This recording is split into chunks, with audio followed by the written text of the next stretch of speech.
My name is Margaret Taylor. I'm 70 years old, and on Thanksgiving Day, my own daughter told me I was an embarrassment and slammed the door of her $1 million home in my face. What she didn't know was that I was the one holding all the cards, and with a single phone call, I turned her glamorous party into a ghost town.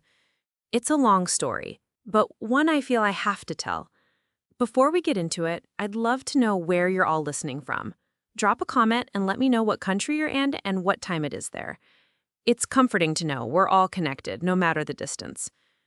It all started a few months before that fateful Thanksgiving, on a crisp Saturday in early September. The air still held the warmth of summer, but the leaves were just beginning to hint at the colors of fall, a promise of the changes to come. I'd spent the morning in my kitchen, the one I'd cooked in for 40 years, doing what I've always done to show my love: baking. An apple pie. Not just any apple pie, but Olivia's favorite since she was a little girl, made with Granny Smith apples for that perfect tartness and a dash of nutmeg in the crust, just the way she liked it. I remember her at 6 years old, standing on a stool beside me, her small hands covered in flour, trying to crimp the edges of the crust and giggling when she made a mess. The scent of cinnamon, butter, and baked apples filled my small house, a smell that for me was the very essence of home, of motherhood, of her. My daughter, Olivia, and her husband, Richard, had recently moved into a new house in a gated community on the other side of town. It was the kind of place where the lawns were all perfectly manicured and the silence felt expensive, a world away from the cozy, tree-lined street I called home. I hadn't seen it yet, and Olivia had finally, after some prodding, invited me over. "Just for a quick look, Mom, we're still settling in," she'd said, her voice strained. Driving there, with the pie still warm on the passenger seat, a familiar knot of anxiety tightened in my stomach. I loved my daughter more than life itself, but ever since she'd married Richard 2 years ago, a chasm had slowly opened between us. It wasn't something you could point to in a single argument. It was more like a slow, creeping frost, chilling the warmth we once shared. Their house was impressive. That was the word for it. It was less of a home and more of a statement. All clean lines, stark white walls, and polished concrete floors that reflected the cold, recessed lighting. It looked like a modern art gallery. Beautiful, but sterile. A place where you are afraid to put your feet up or leave a fingerprint. Olivia opened the door. She was beautiful, my girl. So beautiful it sometimes made my heart ache. But her smile didn't quite reach her eyes. "Mom, you made it." "Of course, sweetie. I brought you something," I said, holding up the pie, my offering of peace, of memory. She took it from me, her perfectly manicured fingers barely touching the edges of the dish. "Oh, thanks." She glanced around as if looking for a place to hide it. "Richard and I are trying to cut down on sugar. It doesn't really fit our lifestyle." Richard emerged from a hallway, a thin smile on his face that never seemed to touch his eyes. He was handsome in a severe catalog sort of way. "Margaret, welcome. I trust you found the place all right?" "It wasn't hard, Richard. Your directions were very clear," I said, trying to keep my voice light.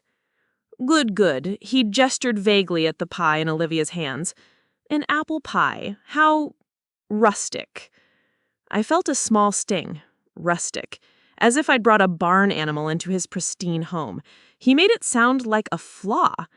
Olivia, picking up on his cue, quickly carried it to the kitchen. I followed, and my heart sank as I saw her slide it onto a bottom shelf in the cavernous pantry, behind a row of imported mineral water bottles. Out of sight, out of mind. I'd tried to make conversation, asking about their new life, their neighbors. Olivia answered in short, distracted sentences, her eyes constantly flitting around the room as if checking for dust or imperfections. Richard did most of the talking, going on about the neighborhood association, the golf club, and the importance of curating one's environment. On their glass coffee table, I saw a large, heavy book. The title was Minimalist Living: The Art of Less. I picked it up. Its stark white cover felt cold to the touch. Inside, an inscription in Richard's sharp, angular handwriting read, "To my Olivia, for our beautiful, uncluttered future together. Love, R." And in that moment, I understood with chilling clarity, it wasn't just about furniture or decor. Richard was curating my daughter. He was systematically stripping away every piece of her past, every memory, every rustic detail that didn't fit into his vision of their perfect, uncluttered life. I was a piece of that clutter. The apple pie was clutter. The handmade quilt on her bed as a child, the goofy songs we used to sing, the very foundation of her childhood, the one I had worked so hard to build for her, it was all clutter to be discarded. The pain was sharp and sudden, like a physical blow. This wasn't just my daughter growing up and moving on. This was a deliberate erasure, an annihilation of the person she used to be. I didn't stay long. The air was too thin to breathe. As I was leaving, Olivia walked me to the door. "It's a beautiful home, sweetie," and I meant it. It was. It just wasn't hers. It was a stage he had built for her to perform on. "Thanks, Mom." She hesitated for a moment, and for a split second, I saw my little girl again in her eyes. A flicker of warmth, of conflict. That just... It's a lot to keep up with. Richard has very high standards. He says our home is a reflection of our success. "And is it a reflection of your happiness?" I asked softly. The mask slipped back into place. The flicker was gone. "We're very happy," she said, the words sounding rehearsed. "Drive safe, Mom." She closed the door, and the lock clicked with a sense of finality. Driving home, the smell of apple pie still lingered in my car, a ghost of a love that now felt like it belonged to another lifetime. I knew, with a certainty that chilled me to the bone, that this was only the beginning, the first act of a play I didn't know I was in. A few weeks later, the phone rang. It was Olivia. Her tone was brisk, businesslike, the warmth we once shared completely gone. "Mom, I need to talk to you about something," she began. "No preamble, no how are you. Thanksgiving is coming up, and Richard and I will be hosting his father, Edward, and some of his business associates." "Oh, that's wonderful, sweetie," I said, a hopeful flutter in my chest. Maybe this was it, a real invitation into their new life. "Yes, well, here's the thing. When you're with them, I need you to be careful what you talk about." "Careful? What do you mean, Olivia?" "I mean," she said, her voice laced with impatience that felt like a slap, "I don't want you talking about your old job. No stories about the hospital or patients or any of that hard things when I was growing up. It's just not the right image. It sounds like we're complaining." I was silent. I couldn't speak. My mind flashed back, a reel of memories playing in painful, high definition. I saw myself, 25 years younger, pulling on my stiff nursing scrubs at 4 in the morning on Christmas Day, the fabric rough against my skin. My heart ached to be home with little Olivia, who was just waking up to see what Santa had brought, but Mrs. Henderson in room 204 had no one, and her fever was spiking. I saw myself working a double shift, my feet throbbing, my back screaming, just to scrape together the last of the money for her college fund so she would never have to know the gnawing anxiety of living paycheck to paycheck. I remembered the immense soul-deep pride I felt seeing her walk across the stage at her graduation, diploma in hand, thinking every single sacrifice, every missed holiday, every exhausted moment had been worth it to give her this future. And now, those sacrifices, the very bedrock of her life, were an embarrassment, a story to be hidden away like an old, unwanted piece of furniture. "Mom, are you there?" Olivia's voice cut through the haze of my memories, sharp and annoyed. "I'm here," I managed to say, my voice raspy. "You're ashamed of me." It wasn't a question. It was a statement, a truth that settled in my bones like a deep winter chill. "No, it's not that," she said too quickly, the lie thin and brittle. It's just Richard's family is different. They don't understand that kind of life. They wouldn't know what to say. It makes them uncomfortable. It makes me uncomfortable. I just want to fit in. By erasing me? By erasing everything I ever did for you? The words tumbled out colder than I intended. Do you have any idea what it took, Olivia? Do you remember the year you wanted to go on that school trip to France? I took every extra shift I could get for 6 months. I lived on coffee and toast. I did it so you wouldn't be the one kid left behind. Is that an embarrassing story now, too? You're being so dramatic, she sighed, a sound of pure exasperation that shattered me more than any shout could have. It's not about that. It's about presenting a united, successful front. It's about our future. I have to go. Just think about what I said, please. The line went dead. I stood in my quiet kitchen, the phone still pressed to my ear, the silence screaming in my head. The pain from that day at her house was a dull ache. This was a fresh, gaping wound. I immediately called Sarah. She was my rock, my friend of 40 years. We'd met as young nurses, and she was the only person who understood the bone-deep weariness and the fierce pride that came with our line of work. She picked up on the second ring. "Margaret, what's wrong? I can hear it in your silence." I told her everything. The words catching in my throat, the tears I'd refused to shed for Olivia now flowing freely, hot and bitter. Sarah listened patiently, letting me pour it all out. The hurt, the anger, the disbelief. When I was done, there was a moment of heavy silence on her end. Then she said, her voice firm as steel, "That little girl has lost her mind, and that husband of hers is a snake. He's poisoning her." "I don't know what to do, Sarah." I whispered, "She's my daughter." "I know she is," Sarah said gently. "But you're a person, Margaret. You're not a doormat. How long are you going to let them wipe their feet on you? You know, my sister Catherine went through something similar after her divorce. Her kids, influenced by their new stepmother, started treating her like an ATM and an inconvenience. They only called when they wanted something, and they were embarrassed to bring their friends to her little house. It broke her heart. For a year, she just took it. Then one day, she changed all the locks and her phone number. She sent them a letter saying that when they remembered how to be loving children, they'd know where to find her. It was the hardest thing she ever did, but it saved her sanity. Sometimes love means drawing a line in the sand, Mags. A big, deep one. Her words resonated. A line in the sand.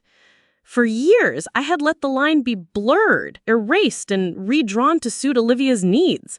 I had sacrificed my own boundaries for her happiness. But this was different.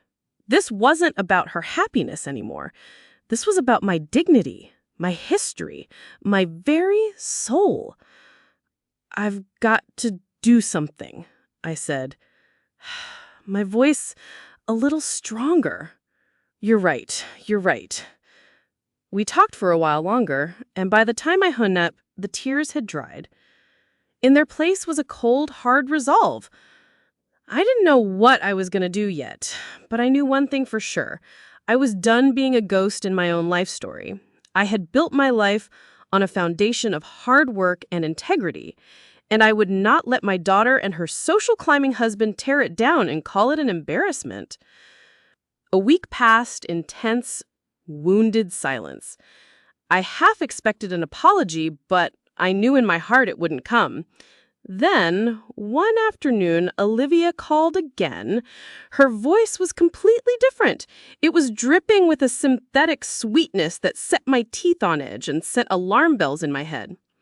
"Hi, Mom," she chirped, the sound utterly fake. "I was just thinking about you. I know our last call was a little tense. I'm so sorry if I upset you. I was just stressed." I wasn't born yesterday. A cornered animal sometimes feigns friendliness. "It's all right, Olivia," I said, my voice carefully neutral, giving nothing away. "Good, because I really, really want you to come for Thanksgiving. It wouldn't be the same without you. Dad, Edward is so specifically looking forward to seeing you again. He specifically asked if you were coming. The mention of Edward was the key. It was too specific, too calculated. My internal alarms were now screaming. The sudden change of heart, the over-the-top sweetness, it was all wrong. A predator doesn't apologize to its prey unless it's trying to lure it back into the trap. But I knew I had to play along to find out what kind of venom they were planning to serve with the turkey.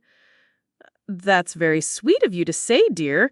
Of course I'll be there," I said, making my voice sound relieved and happy. "Wonderful! See you then." She hung up before I could say another word. I sat with the phone in my hand, a cold dread washing over me. Something was very wrong.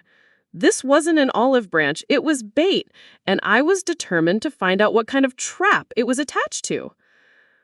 The next day, I came up with an excuse. I called Olivia and told her I was passing by her neighborhood to drop off a sweater for Sarah and wanted to give her a bottle of the elderberry syrup I'd made for the coming cold season.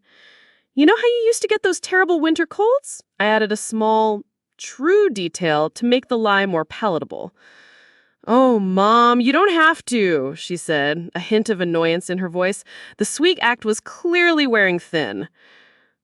"It's no trouble, sweetie. I'll just leave it on the porch if you're busy," I said, making it clear I wasn't asking for an invitation inside. I parked my car down the street, out of sight of their front windows, and walked up the winding stone path to their house.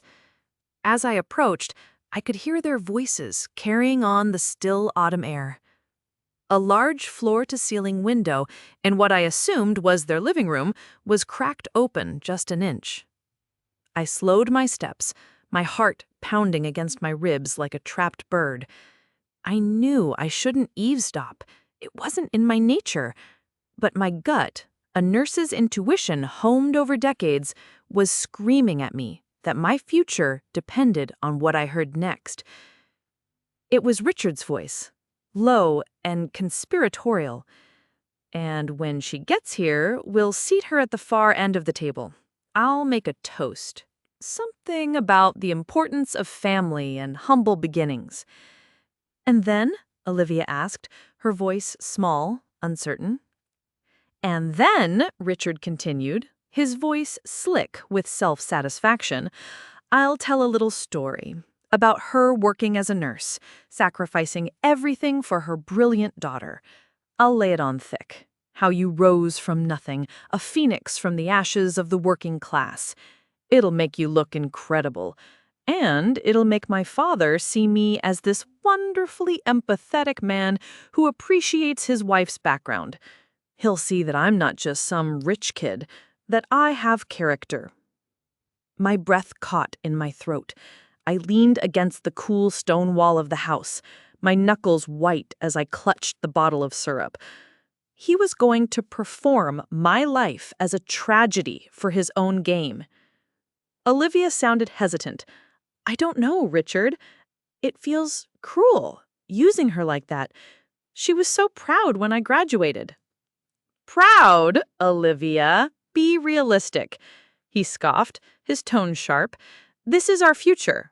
My father is deciding who gets the big promotion to vice president of the East Coast Division. It's between me and my cousin Mark. Mark, who spends his weekends volunteering at a soup kitchen. I need to counter that. I need to show my father I'm family-oriented, grounded. Your mother is our ticket. Think of it as a performance. She plays the part of the tragic working-class mother, and we get the life we deserve. The inheritance will be ours. The company will be ours. It's one afternoon of her feeling a little awkward in exchange for our entire future. It's a small price for her to pay, considering everything." A small price. My life's work, my sacrifices, my love, all reduced to a prop in his disgusting little play.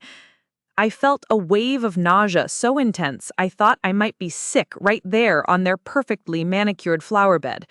The worst part wasn't Richard's venom. It was Olivia's weakness. It was hearing my own daughter, my flesh and blood, weigh my dignity against a promotion and find it wanting. Okay, she whispered, the word barely audible. Okay, Richard, if you think it'll work. That one word, okay, shattered the last piece of my heart. It was the sound of her surrender, the sound of her choosing him and his world over me. I didn't leave the syrup. I turned around, silent as a shadow, and walked back to my car. I got in, my hands shaking so badly I couldn't put the key in the ignition. I sat there for a long time, the engine off, the silence of the car a stark contrast to the roaring tempest in my soul. The hurt was immense, a physical weight pressing down on my chest, making it hard to breathe. But underneath the hurt, something else was beginning to stir. A cold, clear anger. An anger so pure and so powerful, it burned away the tears before they could even form. They thought I was a prop, a stepping stone, a sad little old woman they could manipulate for their own gain. They had no idea who they were dealing with. When I got home, I didn't cry, I didn't rage. I walked through my house, the familiar comfort of it doing nothing to soothe the icy calm that had settled over me. I went to my bedroom and pulled an old, dusty hat box down from the top of the closet.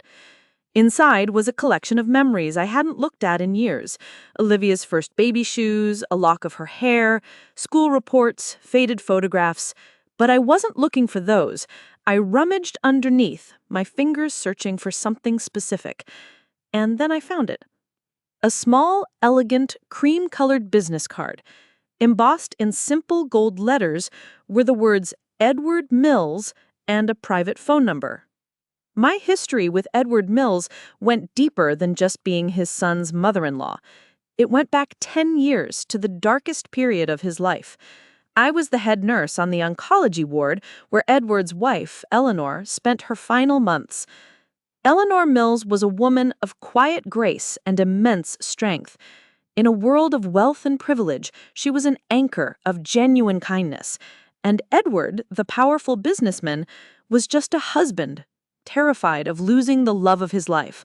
For 3 months, I was there. I wasn't just her nurse, I became her confidant, her friend. I managed her pain, yes, but I also sat with her, held her hand, and listened to her stories about her childhood, her love for Edward, and her quiet fears about her son, Richard. He has his father's ambition, she told me one quiet afternoon, her voice thin as paper, but he lacks his heart, Margaret. He sees life as a series of transactions. I worry about that. It was a confession, a mother's burden shared in the sterile quiet of a hospital room. I had held her hand and told her that children have a way of finding their own heart, a small lie to give a dying woman a moment of peace. Edward was there every single day. He saw everything. He saw me chasing down doctors for answers, saw me sneaking in Eleanor's favorite Earl Grey tea after visiting hours, saw me sitting with her long after my shift had ended because she was afraid to be alone.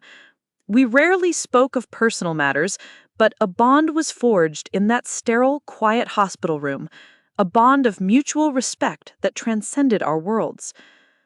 I remembered her funeral vividly.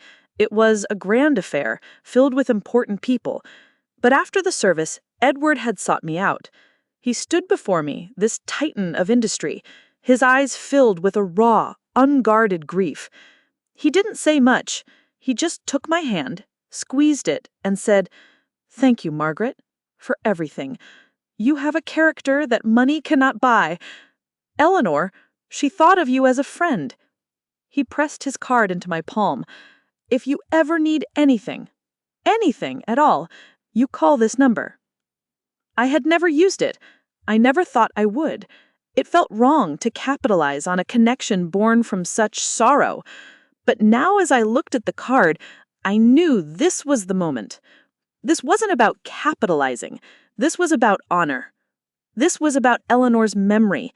The very character he had praised in me was now being twisted and used as a weapon by his own son. Eleanor's fears had come true. My hands were steady as I picked up my phone and dialed the number. It was answered on the first ring, a crisp, professional voice. "Mr. Mills, private line." "This is Margaret Taylor. I was Eleanor's nurse. He told me to call if I ever needed anything." There was a brief pause. "One moment, Mrs. Taylor." A few seconds later, Edward's deep, familiar voice came on the line. "Margaret, is everything all right?" He sounded genuinely concerned, the warmth in his voice a stark contrast to the coldness I had received from my own family. "I'm fine, Edward, thank you for asking," I said. "But I find myself in a difficult situation, and I was hoping for your advice. You've always been a man of integrity." "I tried to be. What's on your mind?" I took a deep breath. I wouldn't be a hysterical mother. I would be the calm, professional head nurse he remembered. I would present the facts. "Edward, I need your advice on a matter of ethics.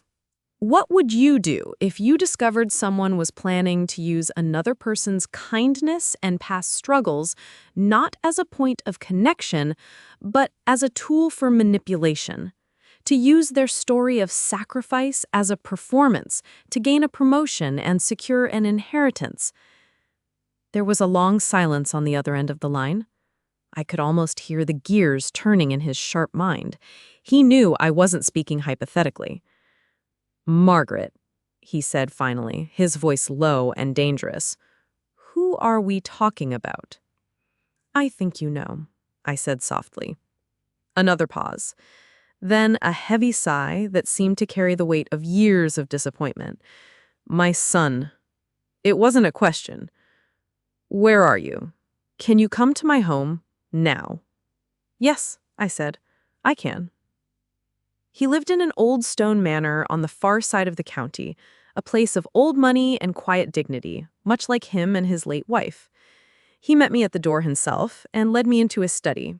A fire was crackling in the hearth, casting a warm glow on the book-lined walls.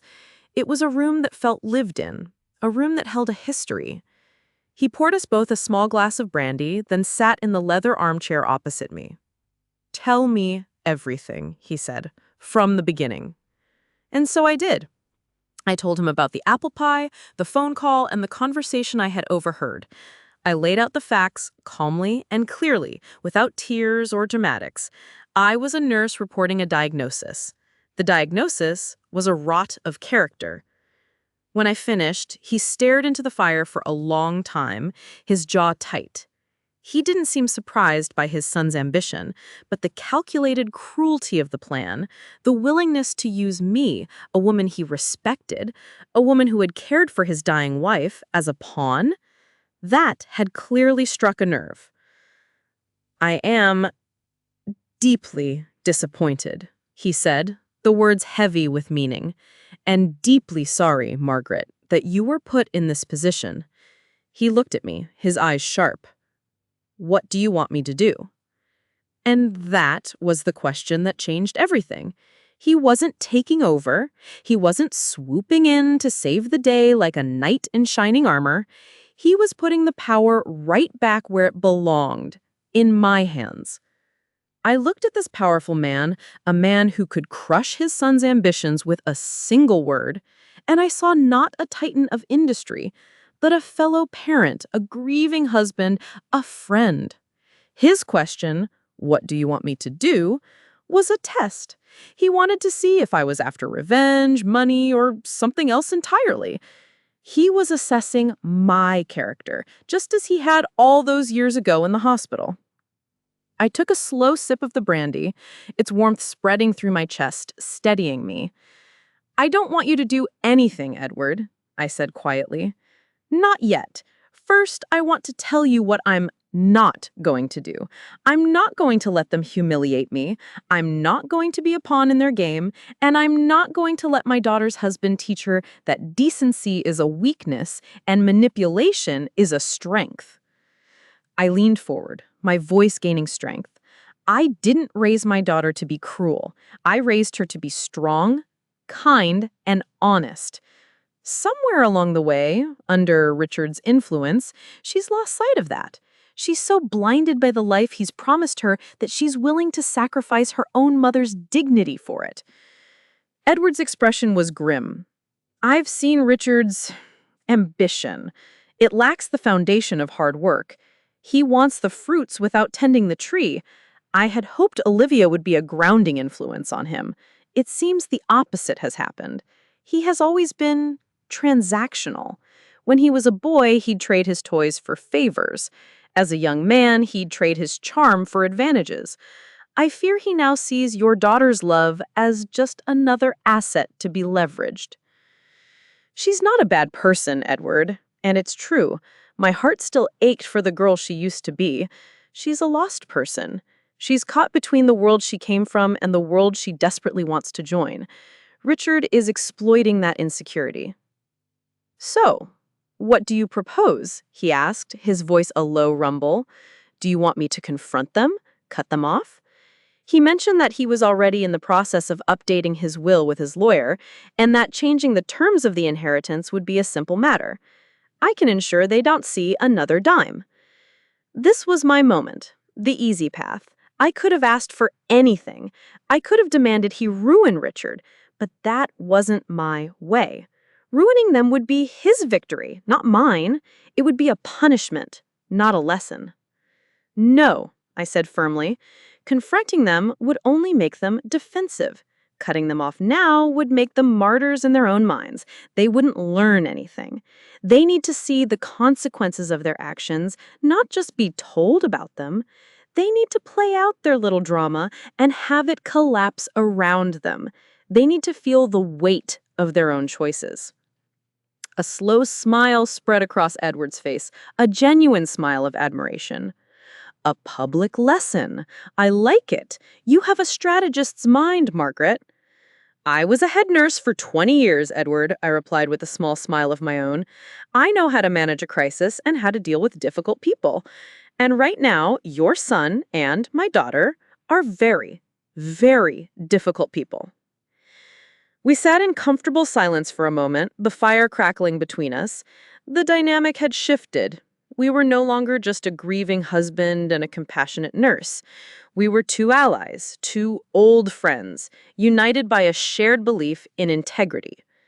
So, he said, leaning forward again, what is the plan? Let's brainstorm. What are the risks? Richard might get suspicious if I act out of character. That's the beauty of it. You won't have to. The plan relies on their arrogance.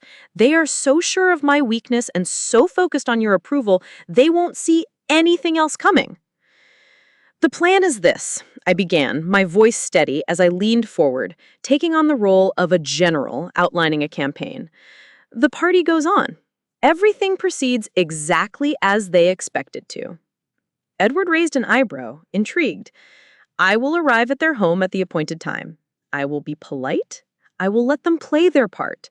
I will let them humiliate me in front of their guests. Margaret, I can't ask you to... Edward started to protest, his face etched with concern. I'm insisting, I said firmly. For the plan to work, they have to believe they've won. They have to feel that surge of triumph right before the fall. It's the only way the lesson will stick. We have to let them build their house of cards as high as possible before we pull out the foundation. He settled back in his chair, a look of profound respect in his eyes. Go on. While they are busy setting their stage, I said, I will be busy setting my own. I'm going to cook a full Thanksgiving dinner. A real one. At my home. Turkey, stuffing, mashed potatoes, my apple pie, everything. I reached for a cocktail napkin on the small table between us. I didn't have a pen, so I just used my finger to trace the layout. Their party is a performance, a sham. It's about appearances. Mine will be the real thing. It will be a celebration of everything they're trying to mock. Warmth, authenticity, and genuine gratitude. A parallel event, Edward murmured, a flicker of understanding in his eyes. Brilliant! A shadow government. When they turn me away, I said, my voice dropping slightly, I will get back in my car. I will not cause a scene. I will simply drive away. And then I will call you. And that's my cue, he said, catching on immediately. That's your cue. You will stand up and you will give a speech. but not about me, not directly. You will talk about business, about integrity, about how a man who would build his family life on a foundation of lies is not a man you can trust to build a business. You will make it clear, without ever saying my name, that you have lost all faith in your son's character. And then I leave, he finished for me. And then you leave, I smiled, and you invite anyone who values a solid foundation to join you for a real Thanksgiving dinner. My address will be waiting for them in a text message from your assistant. Edward threw his head back and laughed, a deep, rumbling sound that filled the study. Margaret, you are magnificent. You're not just teaching them a lesson, you're staging a corporate takeover of their party. Something like that, I admitted. Their power, their social standing, it all comes from you and your associates. If you walk out, you take all of it with you, leaving them with nothing but a cold turkey and a room full of empty chairs. He looked at me, his smile fading into a look of sincere admiration. Vengeance is not the point, is it? It's about consequences. Exactly.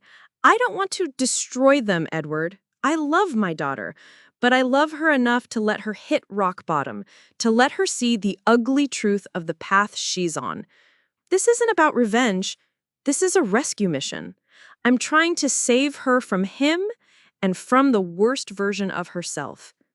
He stood up and walked over to the fireplace, staring into the flames. Eleanor always said you were the strongest woman she'd ever met. She said you had a steel spine hidden under that kind nurse's uniform. She was right. He turned to face me. Consider it done. My assistant, David, is the soul of discretion. The guests will be vetted. The most influential ones, the ones Richard is most desperate to impress, will be made aware that something is afoot. Not the details, of course, but David will let it be known that I will be making a significant statement about the company's future leadership at the dinner. They will be paying very close attention. They will know which side their bread is buttered on. You will have your audience, Margaret, and my son will have his. I stood up, feeling a weight lift from my shoulders that I hadn't even realized I was carrying. It was the weight of helplessness. Now it was replaced by a sense of purpose. Thank you, Edward, I said, my voice thick with emotion, for trusting me, for helping me. Nonsense, he said, waving a hand. I should be thanking you. It's not every day you get a front row seat to a masterclass in justice. As I left his home and drove back through the quiet country roads, I felt a sense of peace I hadn't felt in years. The battle wasn't over, but I was no longer a casualty. I was a general, planning her campaign, and I was going to win. The morning of Thanksgiving dawned gray and cold. A thin mist hung over the trees in my backyard. But inside my house, it was a bubble of warmth and fragrant steam. I had been up since 5 a.m., just as I had been on so many holidays when I was still working. But this time, it wasn't the grim necessity of a salary that got me out of bed. It was purpose. The turkey, golden and glistening, was resting on the counter, its skin perfectly crisp. The mashed potatoes were creamy, the stuffing was rich with sage and sausage, the green bean casserole was bubbling, and 2 perfect apple pies were cooling on the windowsill, their scent a sweet declaration of war. My small dining table was set for 12 using my best china, the set that I'd been saving for a special occasion. This, I decided, was it. Around 10 o'clock, Sarah arrived carrying a bottle of wine and a look of fierce loyalty. She didn't say much, just tied on an apron and started helping me with the gravy. We worked in the comfortable silence of old friends, a silent understanding passing between us. She knew this wasn't just about cooking a meal. This was my war room. Every dish prepared was a strategy session, every stir of the pot a quiet act of defiance. Are you ready for this? She asked softly as we stood side by side at the stove. I looked around my kitchen, at the feast we had prepared, at the love and care that had gone into every single detail. I said, And I was surprised by how true it was. The fear and hurt had been burned away, leaving only a calm, steady resolve. I'm not the one who should be nervous. Damn right, she said with a grim smile. Let the games begin. Meanwhile, across town, in the sterile, white mansion, the atmosphere was entirely different. I could picture it perfectly. Olivia, her stomach in knots, would be checking and rechecking the caterer's work, making sure every fork was perfectly aligned. Her anxiety would be a high-strung hum in the air. I imagined her snapping at a server for placing a wine glass a millimeter out of place, her stress manifesting as sharp-edged perfectionism. Richard would be pacing the polished concrete floors, rehearsing his lines, practicing his toast in the mirror. He would be less nervous and more high on his own arrogance, like an actor on opening night, convinced he was about to give the performance of a lifetime. The air in their home wouldn't be filled with the scent of roasting turkey, but with the metallic tang of ambition and deceit. Theirs was a house, not a home, a stage, not a sanctuary. I could even imagine a crack in their facade. Olivia, catching her reflection, might have a moment of doubt. Richard, are you sure about this? What if she gets upset? And Richard, ever the manipulator, would put his arms around her and say, Darling, it's for us. Think of our future. A year from now, we'll be laughing about this on a yacht in the Mediterranean. Trust me. And she would let herself be convinced because the dream he was selling was more seductive than the reality of her betrayal. They were preparing for a show.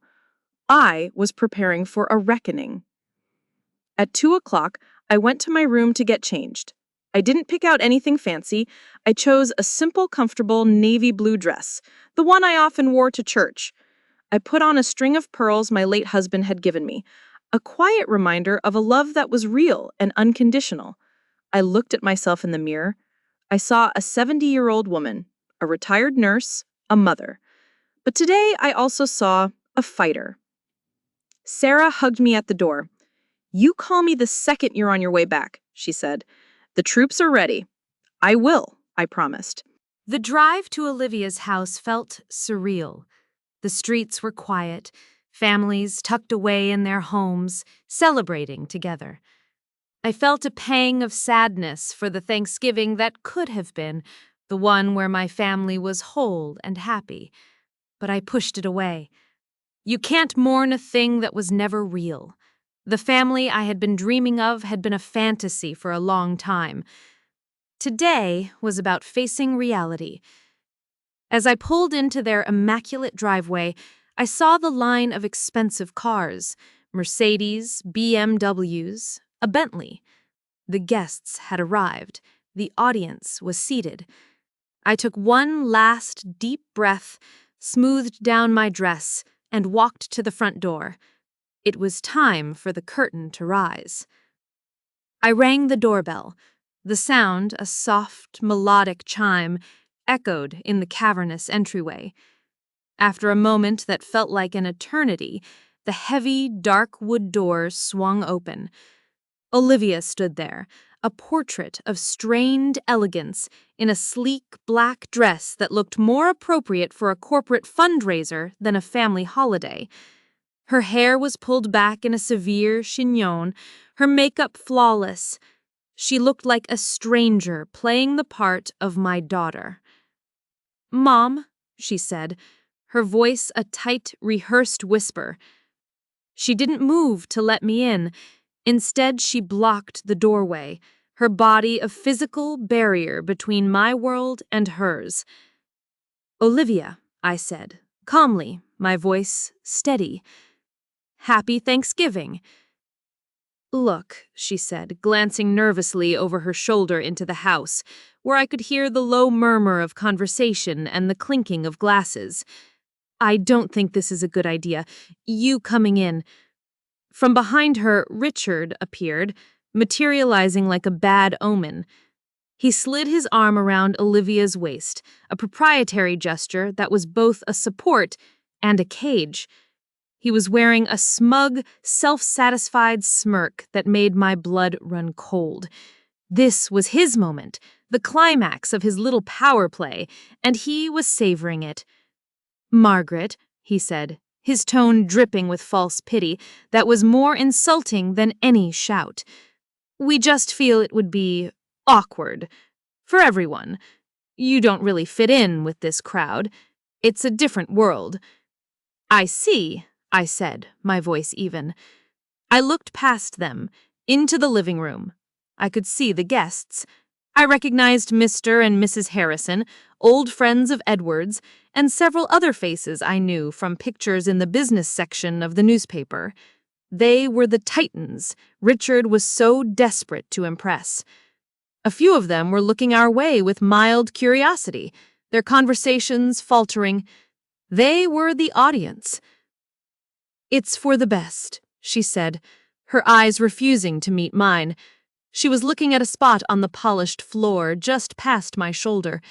She couldn't even face me as she delivered the final blow, the words she had rehearsed. "You're an embarrassment to us now." An embarrassment. The word hung in the air between us, ugly and final. All the years of love, of sacrifice, of scraped knees and bedtime stories, of nursing her through fevers and celebrating her triumphs, all of it had been reduced to that one vile word. My entire life's work as her mother dismissed at the door. I didn't argue. I didn't cry. I didn't beg. That's what they expected. They expected a scene. They expected tears. It would have fed their narrative of the pathetic, emotional, working-class mother. I would not give them the satisfaction. Instead, I looked directly at my daughter, past the expensive dress and the perfect makeup, searching one last time for a flicker of the girl I raised. I found nothing but a cold, hard wall of fear and ambition. So I gave her one last gift, a final warning. I leaned in slightly, my voice so low that only she and Richard could hear it. "I hope you know what you're doing, Olivia." A flicker of fear crossed her face, a momentary crack in the facade, but it was quickly replaced by defiance, fueled by Richard's hand tightening on her back. He was her strength now. I simply nodded, a slow, deliberate gesture of acceptance, not of their judgment, but of the reality of the situation. Then I turned my back on my daughter and her smirking husband, on their cold, beautiful house, and on the life they had chosen. I walked back down the stone pathway, my steps steady, my back straight. I could feel their eyes on me. I could feel their smug victory washing over me like a cold wave. Let them have it. It would be short-lived. I got into my car and closed the door, shutting out their world. My hands were not shaking this time. They were perfectly still. I took out my phone. I found Edward's number in my recent calls and pressed it. He answered immediately, his voice a low rumble, "Margaret." My voice was clear and steady. There was no trace of the storm raging inside me. "The eagle has left the nest," I said, the little code we had agreed upon. It was better than saying, "My daughter just broke my heart and threw it on the welcome mat." "Understood," he replied, his voice calm and professional. "The curtain is going up. I'll see you shortly." I ended the call and started the car. As I pulled out of the driveway, I took one last look at the house. Through the large window, I could see Olivia and Richard turning back to their guests, their faces triumphant. They thought they had won. They thought they had disposed of the inconvenient, embarrassing mother. They had just lit the fuse on a bomb, and they had no idea they were standing right on top of it. Inside the mansion, Richard was glowing. He felt like a king in his own court. He had faced down the last embarrassing remnant of his wife's humble past and emerged victorious. Now the stage was perfectly set. He took Olivia's hand, squeezed it, and whispered, "See, That wasn't so hard. Now for the main event. Olivia gave a weak, shaky smile, the adrenaline of the confrontation leaving her pale. Richard moved to the head of the long, elegant dining table, where his father sat, looking impassive, studying the wine in his glass. The guests quieted down, their attention turning to their host. Richard raised his glass. "Friends, family," he began, his voice smooth and practiced, filled with a false sincerity that made him sound like a politician. "I want to thank you all for being here.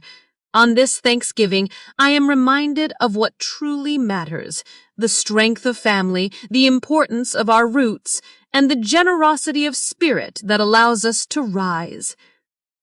He paused for effect, his eyes sweeping the room. This was the moment he'd been rehearsing. This was where he would paint himself as the sensitive, appreciative man of character, subtly referencing the sacrifice his mother-in-law had made, a sacrifice he had just spit upon at the door. But before he could continue his self-serving speech, Edward Mills slowly placed his fork and knife down on his plate. The small, sharp sound of silver on porcelain cut through the room. He dabbed his lips with his linen napkin, folded it deliberately, and placed it on the table. Then he stood up.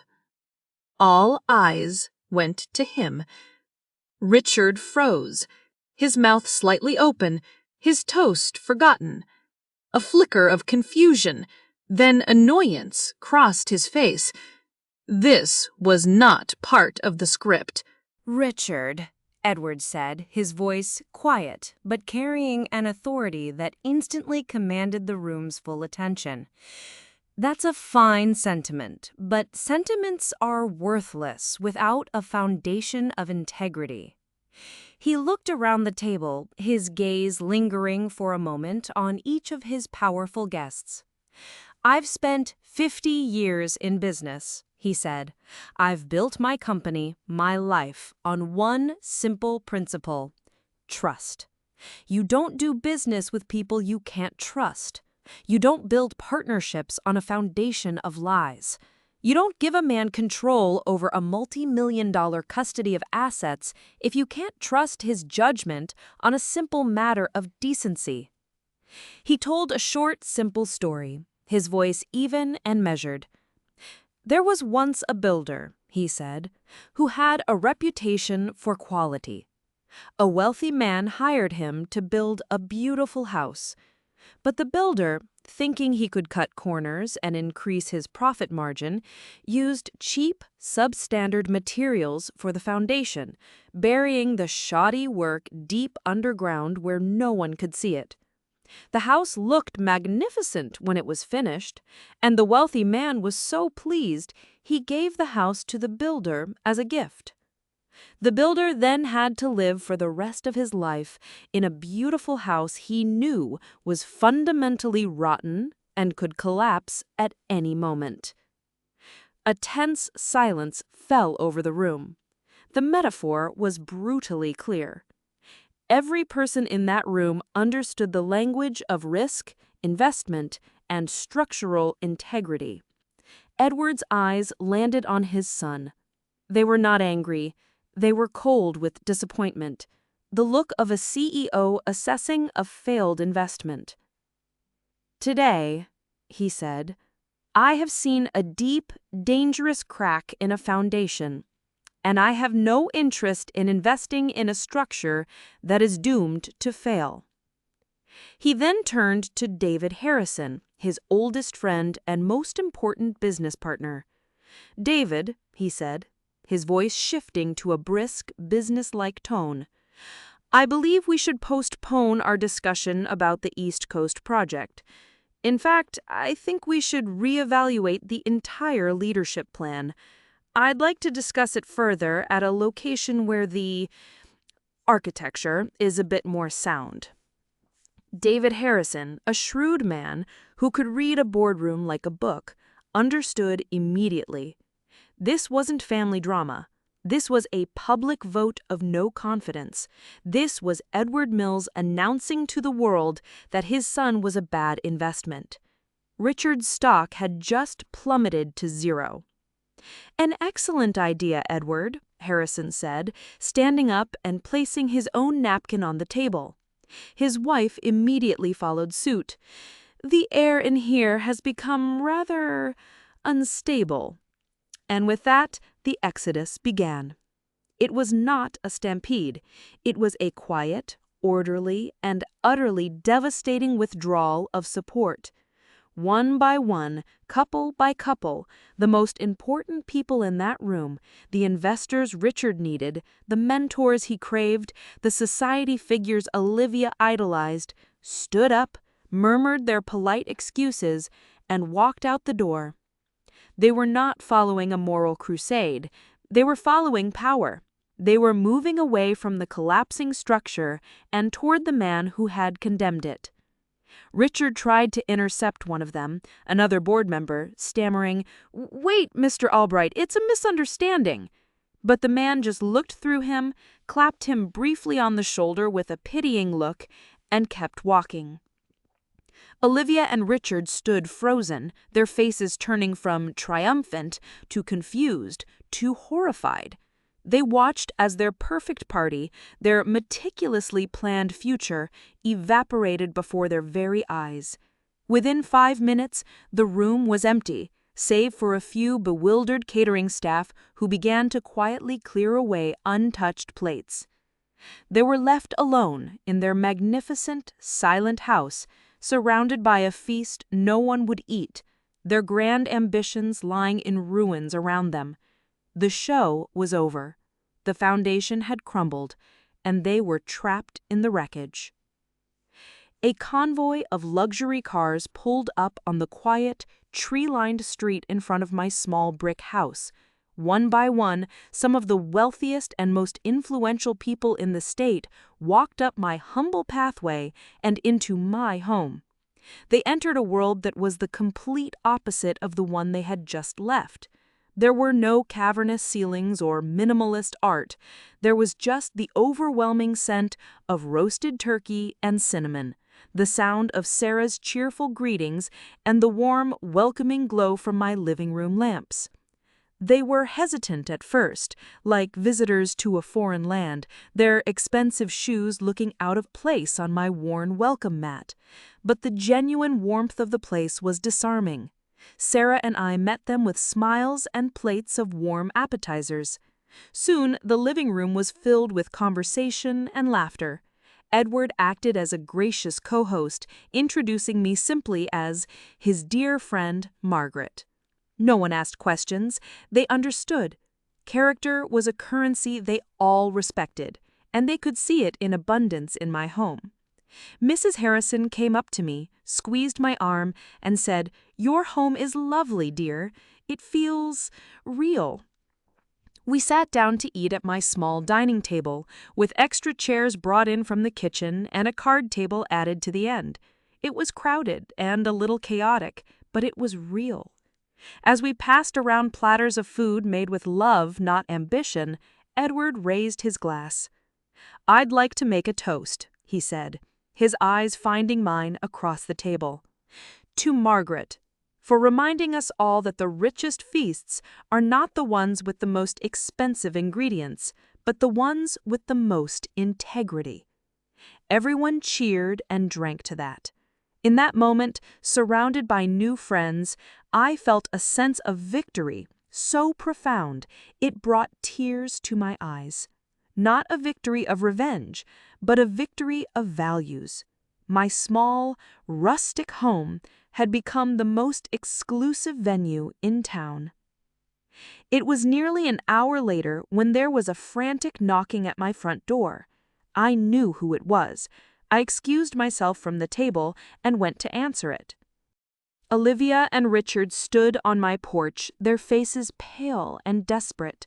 Olivia's perfect makeup was streaked with tears. Richard's smugness had been replaced by a panicked, hunted look.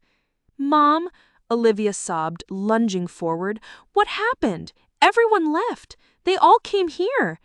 "It was you," Richard accused, his voice shrill, pointing a shaking finger at me. "You did this. You planned this with my father. You manipulated him." The irony was so thick I could have cut it with a knife. I looked at them, not with the anger they expected, but with a deep, weary sadness. "No, Richard," I said calmly. "You did this. You and Olivia. You built your future on a foundation of lies, and tonight it simply collapsed under its own weight. I just provided a place for the survivors to land." "But why?" Olivia cried, her voice breaking. "How could you do this to me? I'm your daughter." "Because you are my daughter," I said, my voice soft but firm as iron. "And I love you too much to watch you become this person, a person who believes her mother's love and sacrifice is a tool to be used and then discarded. The value of a person, Olivia, isn't in what they own or who they impress. It's in their character. It's in what they are willing to give, not what they are willing to take." I could see the guests in my living room looking our way, their conversations quieted. I wasn't going to have this fight on my doorstep. "I have guests," I said. "I think it's best if you both leave. You have a lot to think about." Richard started to argue, to bluster, but Olivia just stared at me, the truth of my words finally dawning on her, more devastating than any public humiliation. She pulled a stunned Richard away from the door. I closed it gently, my heart heavy, but my conscience clear. In the months that followed, their lives unraveled just as Edward had predicted. Richard didn't get the promotion. His cousin did. Their social invitations dried up. I saw a "for sale" sign go up in front of their big, empty house a few months later. I heard through Sarah that they were having difficulties, that Richard was blaming Olivia for everything, his charm curdling into resentment now that she was no longer an asset. I felt no joy in this, only a profound sorrow for the choices that they had made. Edward was true to his word. He gave me a generous sum of money, calling it an investment in character. I didn't go on a cruise or buy a new car. I sat down with Sarah and a financial advisor. A few weeks later, I went back to my old hospital, the place where I had sacrificed so much, the place they had wanted me to be ashamed of. I met with the director and established the Margaret Thaler Scholarship Fund, a permanent endowment to help young, single parents get through nursing school. As I signed the papers, I felt a sense of peace. I had turned the pain they had inflicted on me into a legacy of hope for others. My history wasn't an embarrassment. It was now a foundation for someone else's future. I'm telling you this story not to boast, but to share what I learned. You can't control how others treat you, but you can control how you respond. You can't let their cruelty define your worth. Sometimes the most powerful act of love is to draw a line in the sand, not just for your own dignity, but to give the people you love a chance to find their way back to their better selves. Whether Olivia ever will, I don't know. But I've made my peace with it. My name is Margaret Thaler. I am a mother, a nurse, and a survivor. And I finally taught my daughter a lesson that no amount of money could ever buy. Thank you for listening to my story. It means the world to me.